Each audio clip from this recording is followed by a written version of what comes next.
महादेव कालेश्वरी भानोबाची ग्रामदैवत भिले गावाची।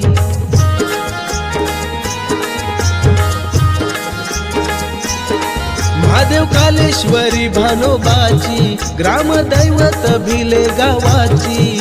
माय येती शिमगा खेळाया पालखीत बसून घरी भेटाया। कोकणचा शिमगा रंगात दंगला या होळीच्या दिसाला।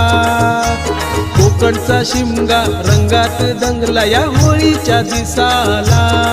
पालखी निघाली ग्रामदेवतेची या होळीच्या सणाला। पालखी निघाली ग्रामदेवतेची या शिमग्याच्या सणाला।